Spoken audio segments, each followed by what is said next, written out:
અત્યારે આખી દુનિયામાં આર્ટિફિશિયલ ઇન્ટેલિજન્સ એટલે કે એઆઈ નો જબરદસ્ત ક્રેઝ છે, પણ તેની પાછળ છુપાયેલી નફટાઈની એક એવી ઘટના સામે આવી છે જેણે અમેરિકાની સિલિકોન વેલીથી લઈને સોશિયલ મીડિયા સુધી હડકંપ મચાવી દીધો છે.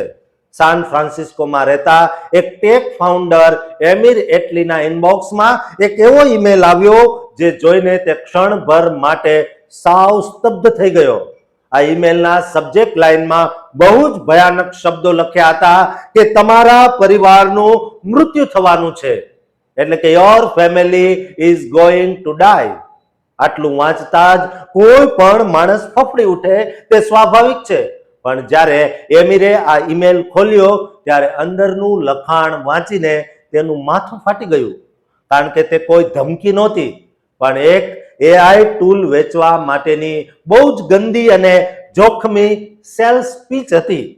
મેસેજમાં આગળ લખ્યું હતું, જો તમે આ અદ્ભુત ડીલનો લાભ નહીં લો તો તમારો પરિવાર શરમથી મરી જશે. આ અઠવાડિયે નવા યુઝર્સ માટે એઆઈ ટૂલ પર 50% ડિસ્કાઉન્ટની ઓફર આપવામાં આવી છે. આ ઈમેલ બ્રેટ નામના એક વ્યક્તિએ મોકલ્યો હતો, જે B2B SaaS બિઝનેસ માટે ઓપરેશન સુધારવાનું કામ કરે છે. એમિરે આ ઈમેલનો સ્ક્રીનશોટ લઈને એક્સ એટલે કે ટ્વિટર પર શેર કર્યો અને લખ્યું, આ અત્યાર સુધીનો સૌથી ખરાબ અને નીચ કક્ષાનો કોલ્ડ ઈમેલ છે. આ પોસ્ટ વાયરલ થતાની સાથે જ લોકોએ આ એઆઈ કંપની અને મોકલનાર બ્રેટની બહુ જ આકરી ટીકા કરવાનું શરૂ કરી દીધું છે. સોશિયલ મીડિયા યુઝર્સ કહી રહ્યા છે કે આ માત્ર એક માર્કેટિંગની રીત નથી, પણ આ તો ડિજિટલ ઉત્પીડન અને સાયબર હેરેસમેન્ટ છે. લોકોમાં એટલો આક્રોશ છે કે તેઓ કહી રહ્યા છે કે એઆઈ કંપનીઓ હવે એટલી લાચાર બની ગઈ છે કે તેઓ ધ્યાન ખેંચવા માટે પરિવારના મોતના સમાચાર આપવા સુધી જઈ રહી છે. કેટલાક લોકોએ આને ગુનો એટલે કે ફેલોની ગણાવી છે, કારણ કે તેમાં કોઈ પણ જાતનું રિસર્ચ કે પર્સનલાઇઝેશન નથી, પણ માત્ર ધમકીઓનો સહારો લેવામાં આવ્યો છે. એક યુઝરે તો બહુ જ રમૂજી પણ કડવી સલાહ આપી છે કે આવા લોકોનો ફોન ઉપાડવો જોઈએ અને તેમને બહુ મોટી ડીલની આશા આપીને પછી તેમને સાવ ઇગ્નોર કરીને છોડી દેવા જોઈએ. આ કિસ્સો જોઈને લોકોને ગયા વર્ષે ભારતીય સીઈઓ હર્ષદીપ પાલ સાથે બનેલી ઘટના યાદ આવી ગઈ. લેજિટ એઆઈના ફાઉન્ડર હર્ષદીપ પાલને એક એવો જ ઈમેલ મળ્યો હતો જેના સબ્જેક્ટમાં લખ્યું હતું કે તમારું નામ એપ્સ્ટીન ફાઇલ્સમાં છે, અને આ એપ્સ્ટીન ફાઇલ્સ એ અમેરિકાનો એક બહુ જ મોટો વિવાદાસ્પદ મુદ્દો છે, જેમાં હર્ષદીપનું નામ હોવાની વાત સાવ ખોટી હતી. ઈમેલ ખોલતા જ અંદર લખ્યું હતું, હેલો હર્ષદીપ, હું તો માત્ર મજાક કરી રહ્યો હતો. હું ઈચ્છતો હતો કે તમે મારો ઈમેલ ખોલો. આ ઈમેલ આઈઆઈટી હૈદરાબાદના એક વિદ્યાર્થીએ મોકલ્યો હતો. માર્કેટિંગના નામે ચાલતી આ નફટાઈ અત્યારે એક ગંભીર ચર્ચાનો વિષય બની ગઈ છે. શું કોઈ પણ ટૂલ વેચવા માટે તમે કોઈની લાગણીઓ અને તેમના પરિવારના જીવ સાથે આવી રમત રમી શકો?